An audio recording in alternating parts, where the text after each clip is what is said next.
Hey, hi, hello, it's me, the Galestrom father figure. Welcome to another Dead by Daylight video, in which we are taking a look at some new stuff on the public test build in PTB. Now, you might be curious why we're taking a look at the PTB. That's because, much like we did with our Pyramid Head video, we're also going to be taking a look at the new Killer and Survivor for the next chapter. Now, some cool stuff. I have already seen a little bit of the gameplay for the new killer, but I haven't taken a look myself. So let's pop right into the killer, and we're gonna take a look. This, ladies and gentlemen, is the Blight. Now, the Blight is a brand new character to Dead by Daylight. It is not a licensed character like some people were guessing, but instead it is a character from the lore of Dead by Daylight. We're going to do a quick little read. To understand the human condition, one must rise above it. This was the credo of Talbot Grimes, a Scottish chemist whose unrestrained ambition took him to towering heights. As a boy, he was a popular child, bright, charismatic, and unafraid to challenge authority. Yet, despite his social graces, he was fiercely independent, spending much of his time exploring the sprawling fields near his town alone. What began as a child's curiosity nearly turned deadly after experimenting with a patch of poisonous foxglove. For days he laid in bed dripping with sweat, purging any food that touched his stomach. When he recovered, it wasn't fear that gripped him, but fascination. There was something magical in how a single flower could so drastically affect him. In his adult years, his ambition developed as quickly as his questionable methods. He attended the London School of Medicine and excelled despite several reprimands. His willingness to push the limits secured him a position with the British East India Company, and within 7 years he was made head chemist. In time, he completed one of his greatest achievements, a chemical that could increase a worker's productivity while reducing their need for rest. He was rewarded with a secret laboratory beneath a prison camp on Dyer Island. I didn't realize that Silent Hill music playing. Might be. There, off the coast of India, prisoners from the Opium War became his unwilling subjects, leading to a drug that allowed soldiers to withstand incredible amounts of pain. Though most side effects were minor, there were rumors that a small number of soldiers went mad. In feral states, they massacred villages, impaling the populace on bayonets, leaving them hanging from trees.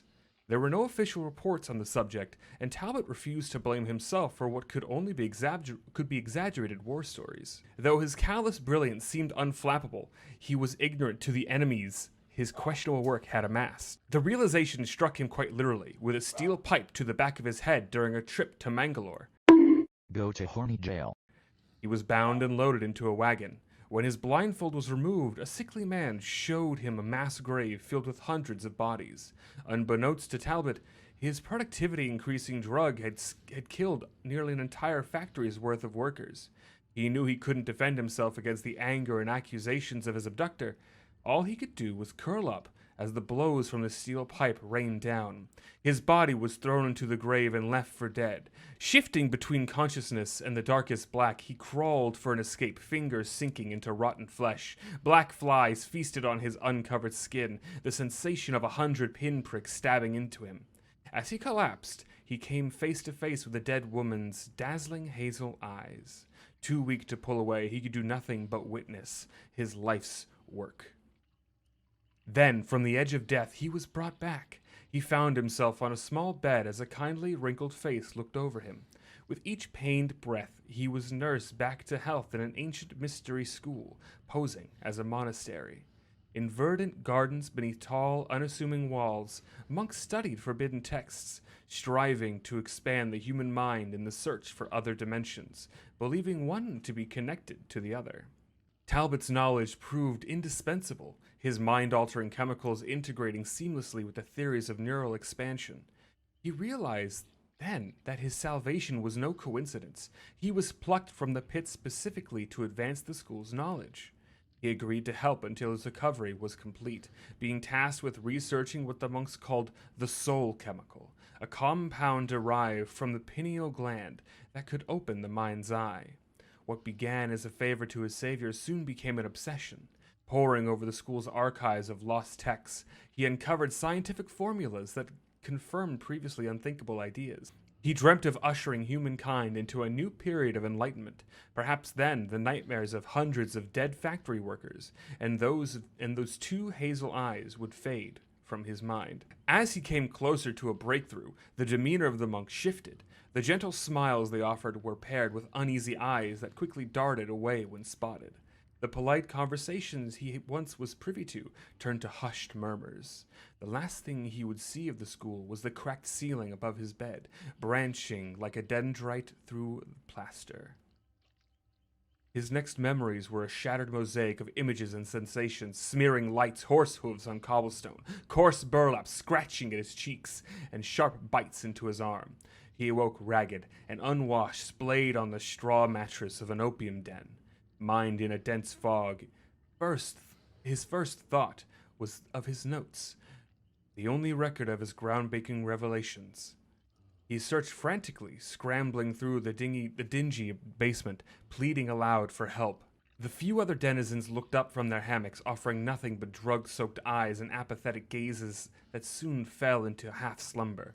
Before he noticed the robed figure appear behind him, a needle plunged into his arm, and the world disappeared once more. Awoken, again, each time hazier than the last, he tongued at hollow gaps between his teeth. How long, he wondered. A faint memory returned, the soul chemical, his notes, the verge of a breakthrough. A faraway whisper entered his mind. He fumbled with a stone, sharpening it with shaking hands. In the dim light of the den, amongst the catatonic occupants, he carved his research into memory into the walls. He wrote for hours until his fingers bled, moving to the floor, taking in everything the voice whispered, despite his inability to comprehend it. When there was nowhere left to write, he gripped the stone and carved the message into his chest. Stained with blood, he witnessed a miracle before him. A magnificent field of lush orange flowers. The whispered voice beckoned to him, urging him to enter the field and discover worlds and dimensions beyond human comprehension. For a moment, Talbot felt the sense of wonder he possessed as a child. The denizens of the opium den awoke to silence, the dry scent of smoke still lingering in the air. Shambling out of the drug-hazed fog, they found the stone floor wet with blood, tiny rivulets coursing through the cracks. As eyes adjusted to the darkened room, the jagged lettering scrawled along its length began to appear, written over and over. Without end, there was but one single line: death is only the beginning. And that is the lore for the Blight. Now, we do have a lot of really cool information here. Looking at his attributes, we have a 4.6 per meters per second base speed. He's 32 meters tear radius, and he is a tall killer. Let's take a look at his power. Blighted corruption. Pustulous serum courses through his veins, corrupting his mind and body, yet granting him unnatural physical abilities. His ability is called Rush. Press the power button to quickly rush forward. Doing so consumes a rush token. While performing the rush, the Blight cannot launch an attack, so you are unable to attack in your rush. Rush into a wall or obstacle in the environment to slam into it. If the rush fails to connect with the wall or obstacle, or if the Blight's out of rush tokens, he will enter a short fatigue state, so you fail if you don't have any more rush tokens. Additionally, your special attack is the lethal rush. When you slam into an object, you can press the power button to consume an additional rush token, ricocheting yourself off of objects, and then you can do an attack off of that. Now let's take a look at his perks. His first perk is called Dragon's Grip. After kicking a generator for the next 30 seconds, the first survivor that interacts with it will scream, revealing their location for 4 seconds, and becoming afflicted with the exposed status effect for 60 seconds. Dragon's Grip will have a cooldown of 120 or 2 minutes. Hex, Blood Favor. A hex that gains the entity's favor when blood is spilled. When a survivor is hit, pallets within 16 meters of your location are held in place by the entity for 15 seconds. These pallets cannot be pulled down. Hex Blood Favor has a cooldown of 60 seconds. So you smack someone as they're running to a pallet, they can't drop the pallet, you can continue your chase. Amazing. And then lastly, Hex Undying. This, I think, is the perk that is going to make the Blight an auto purchase for 90% of the players out there. A hex which maintains the vile powers that flow throughout the trial. While Hex Undying is active, survivors within 2 meters of any totem have their aura revealed for 4 seconds. When another hex totem is cleansed, that hex transfers to an available dull totem, losing any tokens in the process. What this means is if you're running Hex Undying and Hex Haunted Ground, they cleanse Haunted Ground, they're exposed. Down, down, down. Haunted Ground will then move to an available dull totem, letting you continue on. Ruin. Oh, you cleansed Ruin? Ruin's back. The one that I'm really excited about, though, the one that I think is going to be hilarious, is Devour Hope. Devour Hope is a perk that when you hook people and you get away from the hook, you get a token up to 5. At 3 tokens, everyone's exposed. At 5, you can Mori people for free. It's a little bit of a continuation, and it's going to be kind of difficult to pull off, but I think Undying into Devour Hope is going to be hilarious. It does not apply to itself. That is the important note here. It will not apply to itself. It will only apply to other hex totems. As you can see, it says when another hex totem is cleansed, it'll transfer. So, they cleanse Undying, they don't have to worry for the rest of the time. But there's that mind game of, what did I just cleanse? Also, Noed is going to be stupid. But that is the gist of the Blight. So what we're going to be doing now is we're going to be jumping into a couple of games with people from the community, and we're going to see how the Blight plays. Okay, so we're in lobby right now with people from the community, and we're going to take a look at his add-ons real quick, just looking back at the worst add-ons and going up to the iridescence. So first, we have the Placebo Tablet, increases the recovery speed after a rush. We have increases his rush speed with the Fox Glove. Slightly increase the turn rate during a rush to allow you to manipulate your turns better. Displays the location of a slam and automatically face the nearest survivor after slam. This is going to be very similar to the nurse's Tardum pattern, where you can see the direction you're going to be slamming. So I think this is going to be really important when we start up. So we're going to grab that actually. Moving into the yellows, we have moderately increased recovery speed after a rush, which is going to be our recovery from fatigue. We've got the slightly increase the speed at which the rush tokens regenerate. This is going to be our ability cooldown, essentially.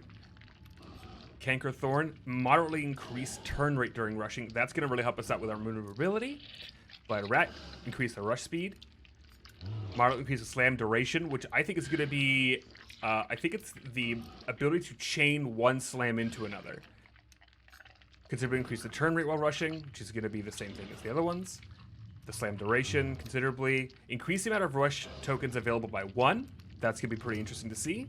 Slightly increase the rush speed for each consecutive rush. So if you're chaining small ones, you can lead into a much larger one to just move super quickly back and forth.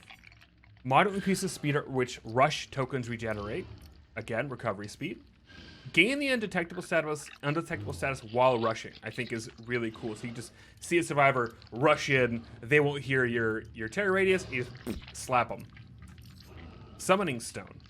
Hitting a survivor with lethal rush will call upon the enemy to block pallets for within 16 meter radius for 12 seconds. So that's kind of like his Blood Favor perk, only it's with his rush attack, as opposed to a regular M1. And it has no cooldown, which is nice. Soul Chemical. Any survivor within 16 meters of a slam will suffer from the hitter status effect. So you slam into terrain and you just get the hit, hopefully quickly. Adrenaline Vial considerably increases the speed at which tokens regenerate, but reduces the amount of vials you have. So essentially you can pair these two together so you can counteract the two. Iridescent Blight Tag. Upon using all rush tokens, your last lethal rush will put survivors into the dying state. So the idea I think behind this one is you have as few tokens as you can, and then you just hit someone down them. Very similar to how Billy and Bubba chainsaws work. And then his other iridescent, his ultra rare, is the Compound 33, which is a lot. When initiating a slam, reveal the aura of survivors within 16 meters of the collision location for 6 seconds. Awards 100 blood points in the Deviousness category for each survivor revealed. Moderately increases rush speed for each consecutive rush. So I think this is going to be really broken. Really, really busted. Really busted. And then we go into the offerings. We've got a couple of new offerings as well. Which I believe are these guys, the blueprint. So we have Vigo's Blueprint, which tremendously increases the chance of spawning the hatch in the main building if the map has a main building. The Torn Blueprint reveals the aura of the basement hooks to you for 20 seconds at the start of the trial. Tremendously increases the chance to spawn in the basement in the main building if the map has a main building. So you can centralize that. As far as I know, the new maps are busted right now, so they have them turned off. The Bloody Blueprint reveals the aura of the basement hooks to you 20 seconds at the beginning, but spawns in the Killer Shack, and then this spawns the hatch in the Killer Shack if you do get a Killer Shack. But we are actually going to be sending ourselves to one of the reworked maps. We are going to be going to Badham Preschool, which has been reworked, and we are going to apply a Mori. So let's see. I'll see you guys when we're in game. All right, so we're in game. We got Vigo. Oh, they want to start together apparently. Well, it's good because I'm bringing a Mori. But we're gonna do some testing real quick. We're gonna see kind of what the map looks like. Take a look at it, and we're also going to see kind of what his abilities look like. His abilities and his perks. Gonna try and get those going. And we're also going to see what the Mori looks like, most importantly. Because as you know, the Mori is the best part.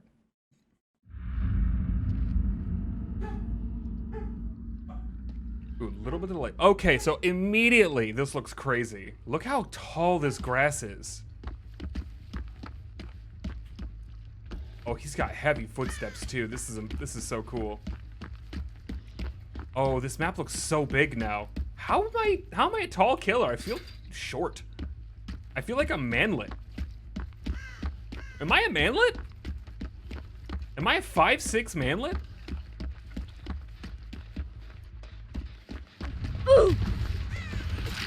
Oh, okay. All right, that's fast.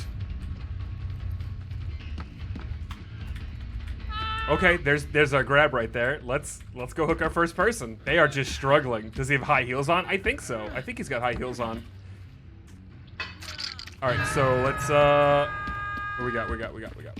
Hit me with the, there we go. Okay, so there's our little cooldown there. Looks like he has to do a quick little shot of adrenaline. Ooh, let's break this, see what happens. Oh, that was a frame drop if I've ever seen one. We are on the PTB, of course, so you're gonna see a couple of issues. Like, I didn't get a sound cue for them unhooking him, but I definitely saw it. Can I? Hold on, we gotta check to see if we can run over this. We can almost run over it. All right, let's take a look.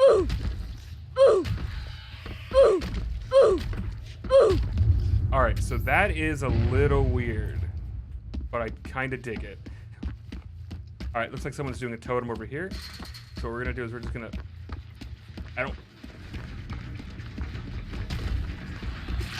that's one hit. And survivors were revealed immediately. So it looks like, looks like that when you hit someone, you are put into a cooldown state. Almost immediately. All right, let's go over here. Okay, so this is fine. What's his damage ability look like? Pretty good, pretty good. So let's see. I'm curious, can I like dash into a break?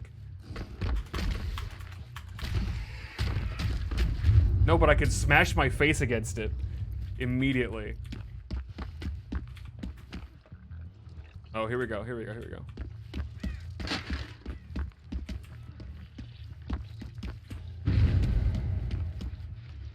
Uh-oh, people are just...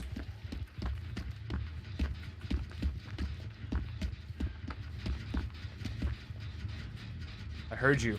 I can hear you.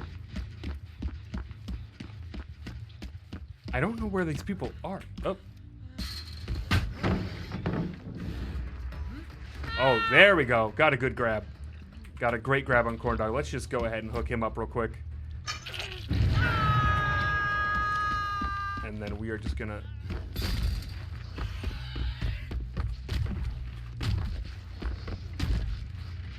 Damn, that is a little hard to control, but it's not too bad. Hit them. Hit Steve. It blocks it. Oh, there's the block! Easy. Easy. That dash, yeah, that dash is really fast. I'm a big fan. Okay, so I got the unhook notification that time. So here's what we're gonna do. We're gonna do this.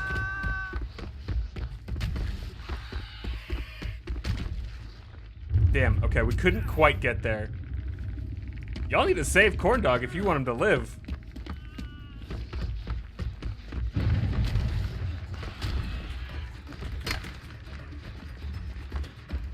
Damn.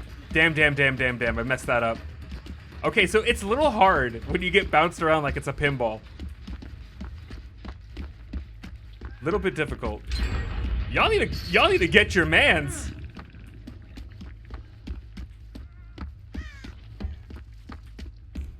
All right, let's see if we can get a Mori real quick. Come here. Well, let's do this.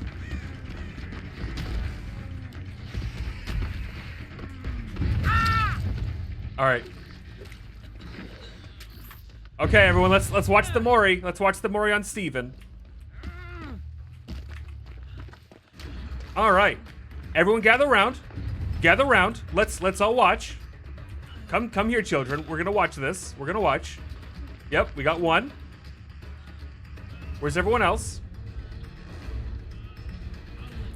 No. I said no. I said you get to watch, not play. No one else is here? Okay. Oh. Don't exactly have a sound, but oh God.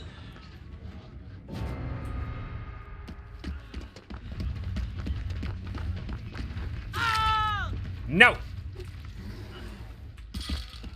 Where'd you go?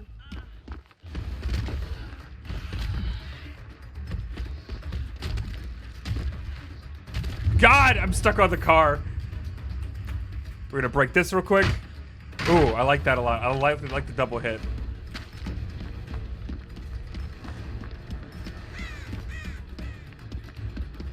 Come here. That's one. And we're gonna go and we're gonna try and kill them real quick. Oh! The ricochet. The ricochet, though. That was really good. Snip says you're an asshole? Absolutely an asshole. Are you kidding me? Oh, fuck, bud. Yeah. This is ridiculous. Everyone gangster let Drippy Doo start breaking the sound barrier.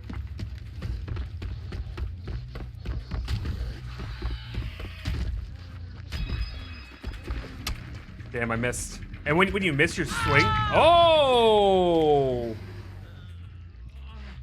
See you later, corn dog. Let's just have it. We're gonna do a little stab. Gonna again, no sounds because the PTB, but we're gonna make him be this little bubble boy, and then we smash his face in. Listen, does he have 6 fingers? He does have 6 fingers on his left hand. I did not notice that.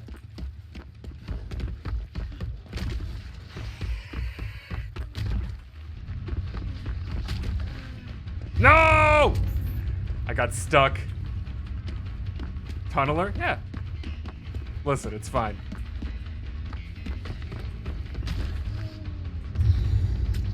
Damn. Just gonna leave you there. Pog. Thanks for the bit. Appreciate it. Come with me. We're going. We're gonna go out in the street.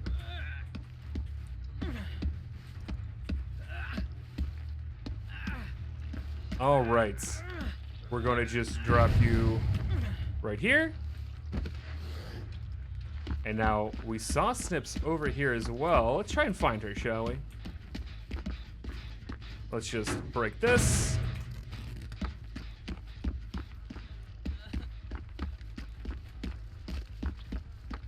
Where'd you go, Snips?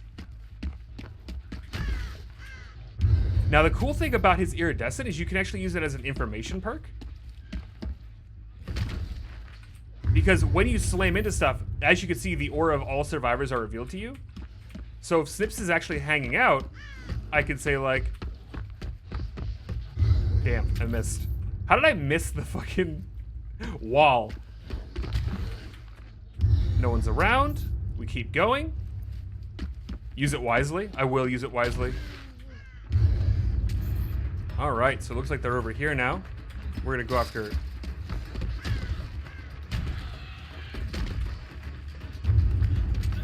Hey. Damn, that cooldown is really long.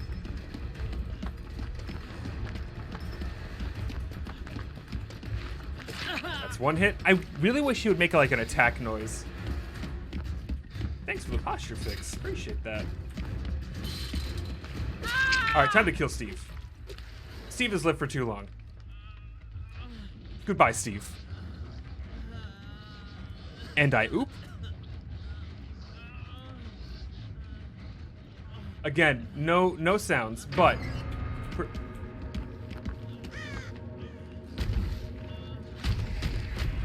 just gonna smash our face into this door.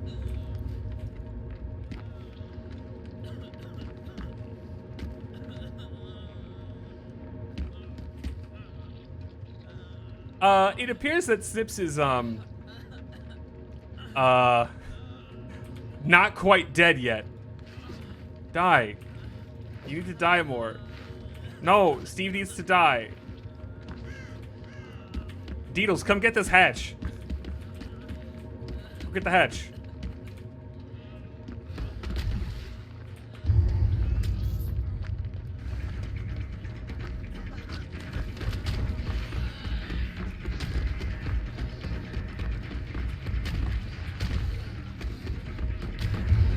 There we go. So I think with the maneuverability, you can actually like do quick turns with it. It's just gonna be really difficult to like know which way you're gonna be going. The ping pong's great. I love his little creepy boy walk. Oh, that's so good. Oh, I love that. That's so nice. The fuck is his speed? He's super fast. Okay. All right. That was a good game. That was a good one. We'll let's let's go into Survivor and kind of see what we're gonna do. Okay, so now we're looking at the new Survivor for this chapter, Felix Richter. Now we're gonna go through his backstory real quick. Felix Richter was born to Janos and Ursula Richter in Coburg, Germany, where the Richter family had deep connections and were among the most respected of its physicians.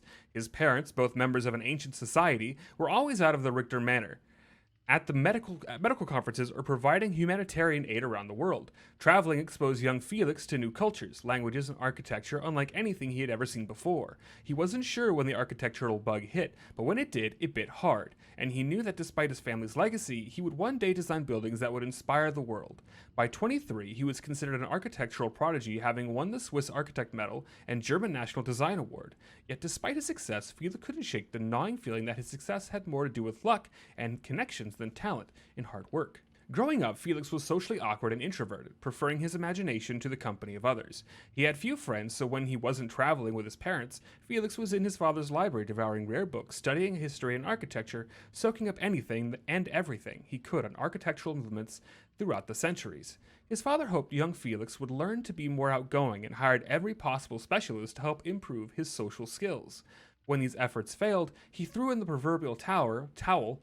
He then joined young Felix in the library, where he helped him build elaborate wooden models of buildings, while telling him wild stories about his secret club and their ancient battle against a dark and ominous force. Stories, Felix was sure, his father had made up to make his Imperiati group sound cooler than it actually was.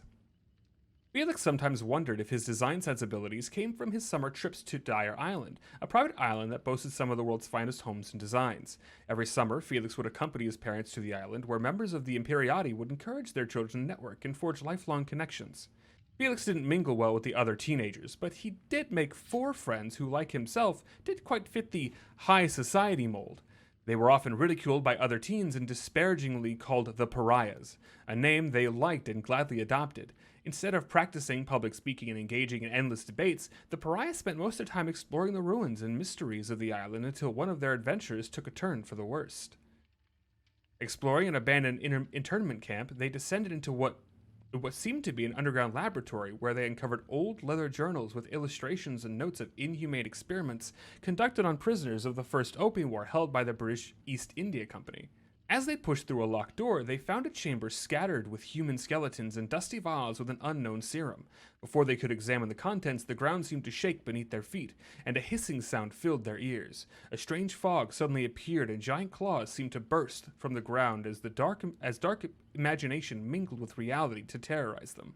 Before they understood what was happening, Felix's father and several other parents came to their rescue, using strange tools and objects to protect them.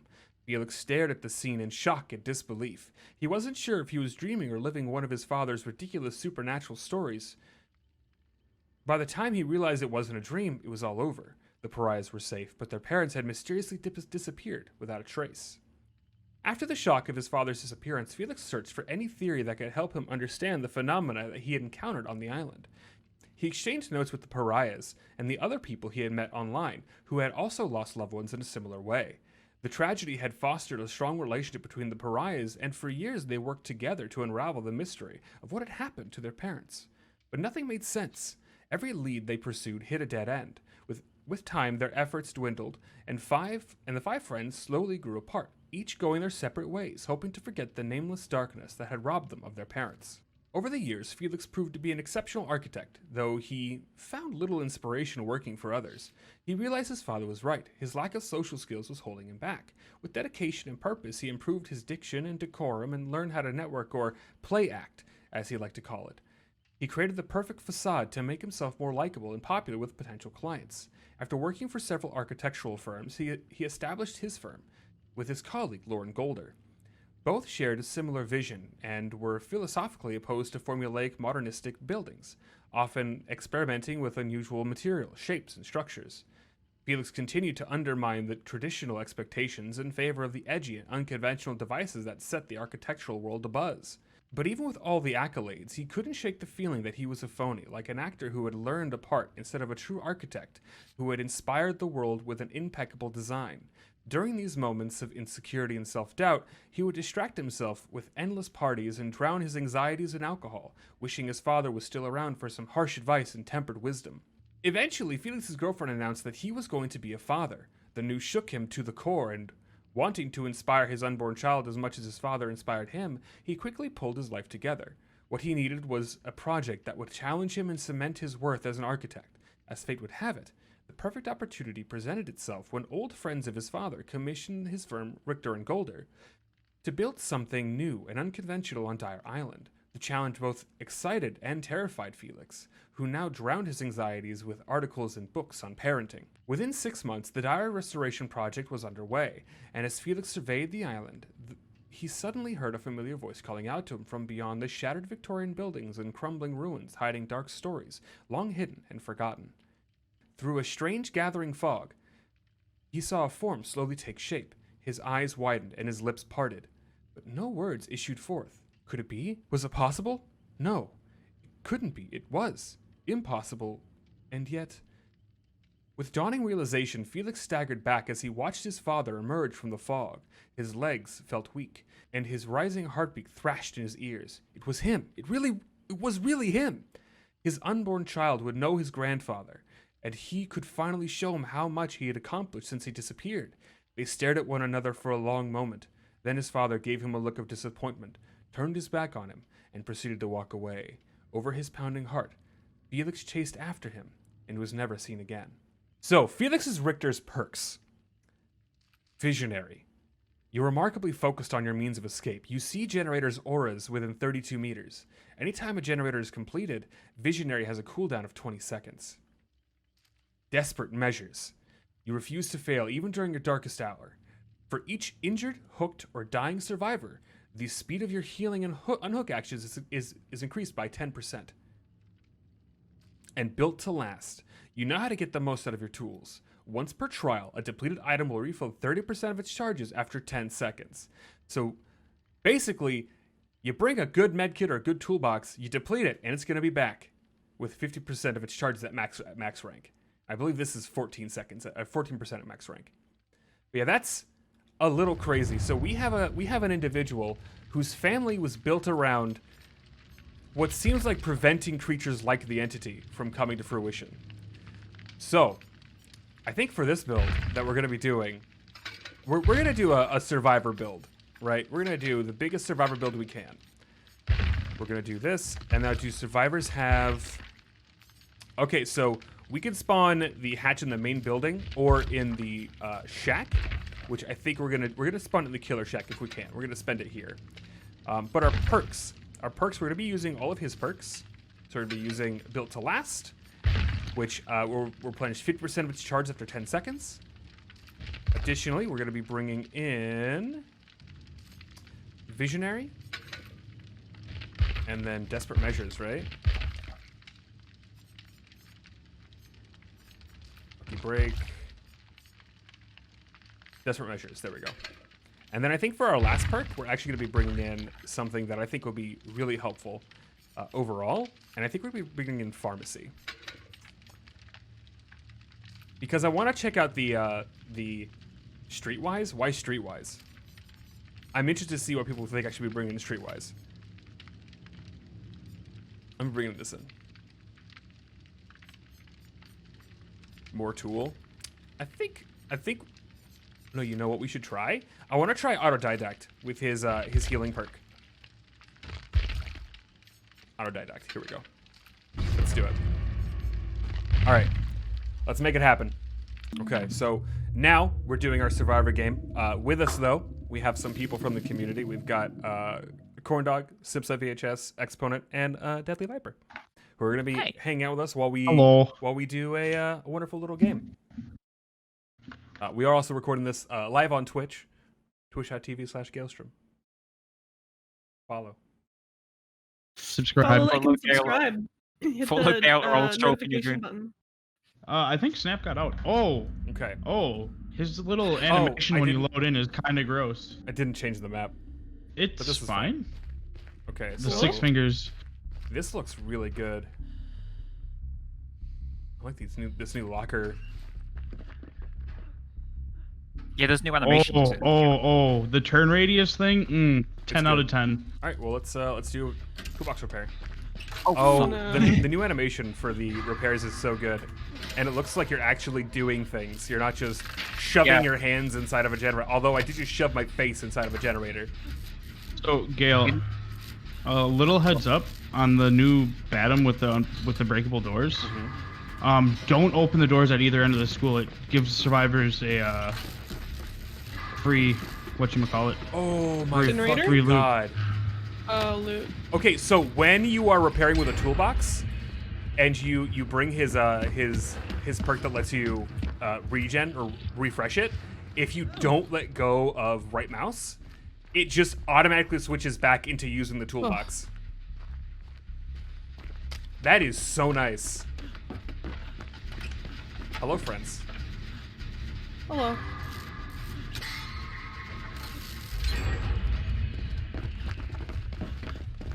This looks great. Is it just me? Is the new character has a really loud footsteps as well? So because we're on the PTB, his voice is gonna be Steve's. Oh, what the fuck? Because they haven't completed his VA work yet.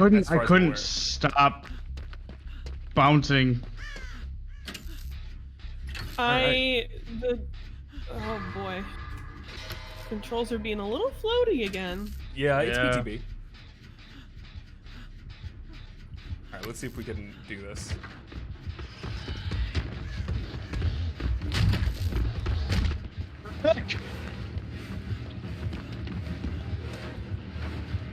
Oh my god! Excuse me.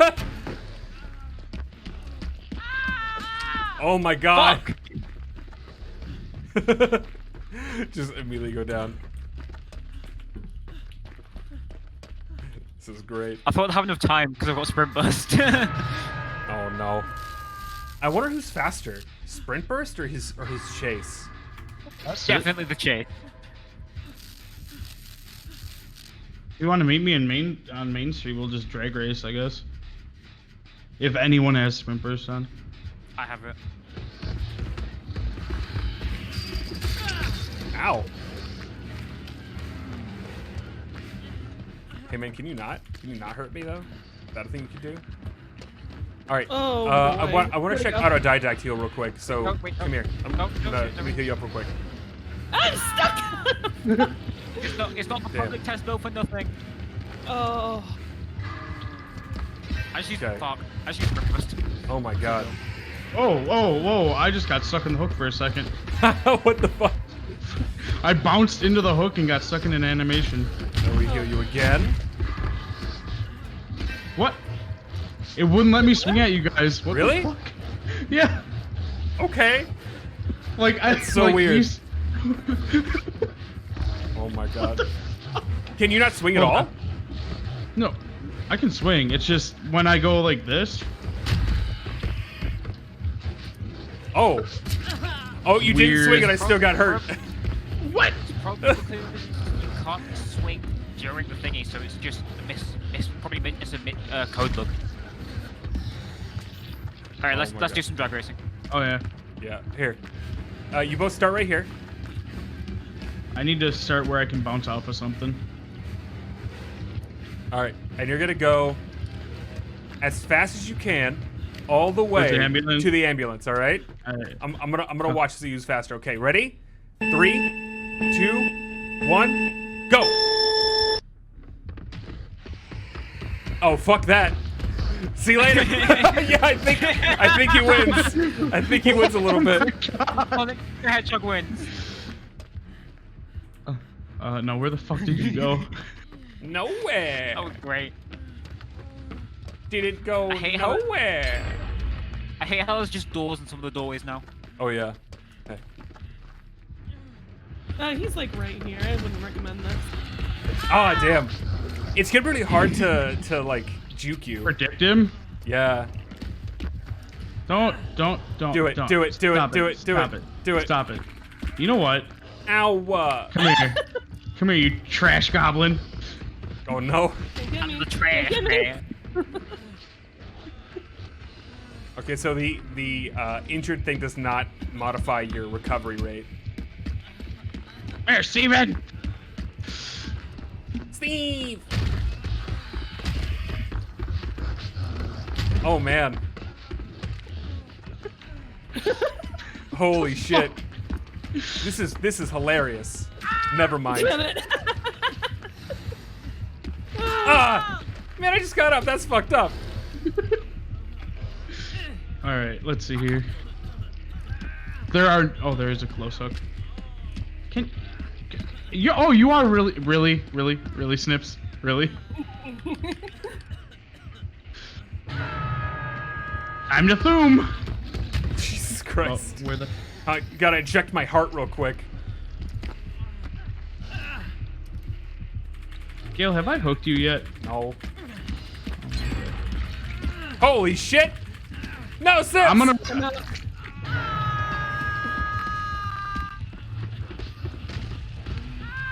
What the fuck? I hit the Come on, it's pallet. Kobe. We got this. We're to Kobe. Do it. Oh my god, what the fuck? I'm a god? Oh, salty lips. Salty lips. Yeah, we brought 3 swords lips, didn't we? Yeah.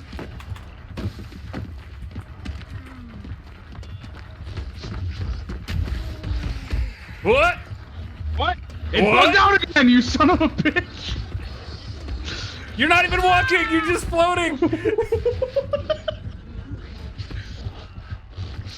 Omae wa mo shinderu. Nani? Nani? Hold on. Let me get a good visual real quick. Okay, I want to see this as well. We're gonna go to the ambulance. God, why didn't I bring tenacity for this? The train! Let me keep my Gale in peace! I think I've hooked everyone. Okay, alright. Jesus. Here we go. Perfect. Come on, you gotta inject yourself, you dummy. Yeah, yeah. I gotta get all cracked. Oh, no, it's bad! Time, Gale. Oh, I'm too close. Whoops. Rats, POV. Rat. POV, you're a rat watching me die? No! I was trying to kill you. Oh, man. Meanwhile, Snips is out here doing gens. Yeah. Don't look at me. Holy shit. So, Wait, where are you? What? What? Have I really not hooked you yet, Krista? She's too good. She is. She's learned from you. Mm-hmm. She'll be rank 1 in no time. so I brought Unbreakable. Damn. I got Yeah. myself up just as he swung. Snips, you gotta go for the save. You gotta go for the save, Snips. Nope. You've gotta do it. For friendship. Oh, he's coming. No! Nobody brings borrowed time, apparently. Go pick Krista up. I feel bad. I feel bad. You Look should at this feel dude's bad. waddle. Look at you. You're a coward, is what you are. Oh, You're gonna hit what? me. I'm not. I'm gonna thum at you. Thum. Oh my god, he's the Dragonborn. I thum everywhere.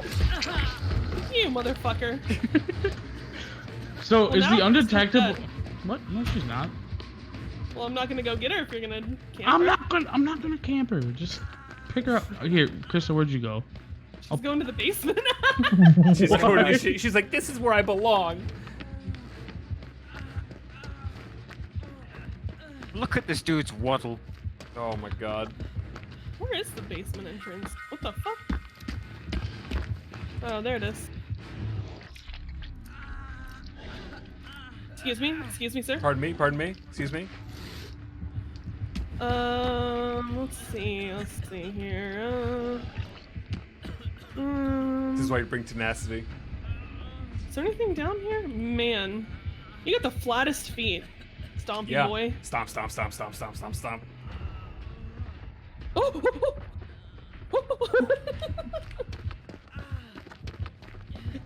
He's gonna be a hard like killer to mind game. A little bit, because he's just really sporadic. Yeah. I got you a little bit around one of the pallets, but that wasn't You did. But that wasn't too bad. That was just me doing pallet hopping. Why? Wait. Oh. Oh no! Oh, no. Oh no! That was cheeky.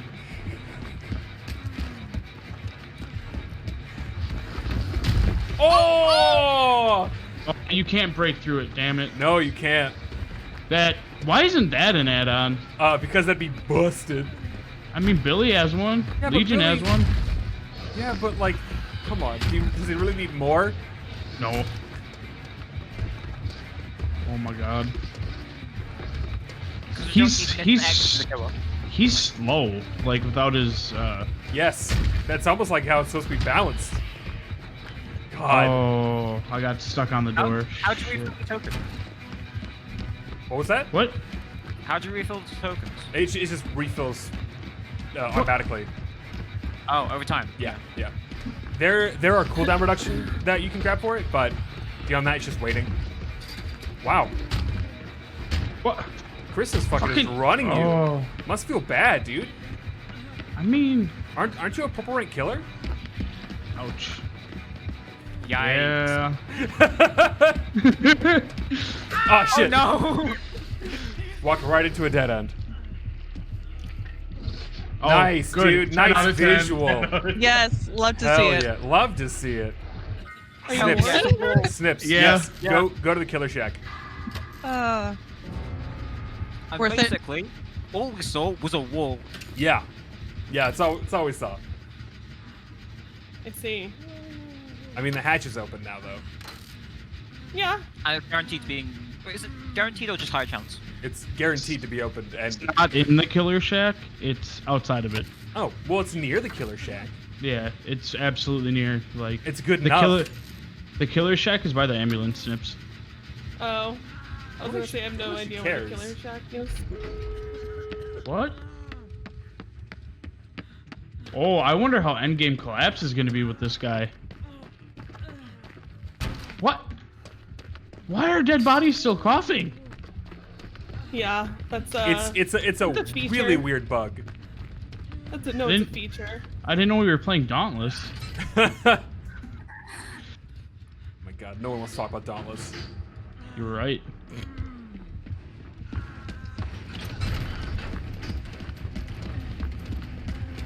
Juke ya! Juke ya! Let my fat ass through the door! Run, Sips, run! Run to Killer Shack! Oh fuck, he's like, I'm not gonna run.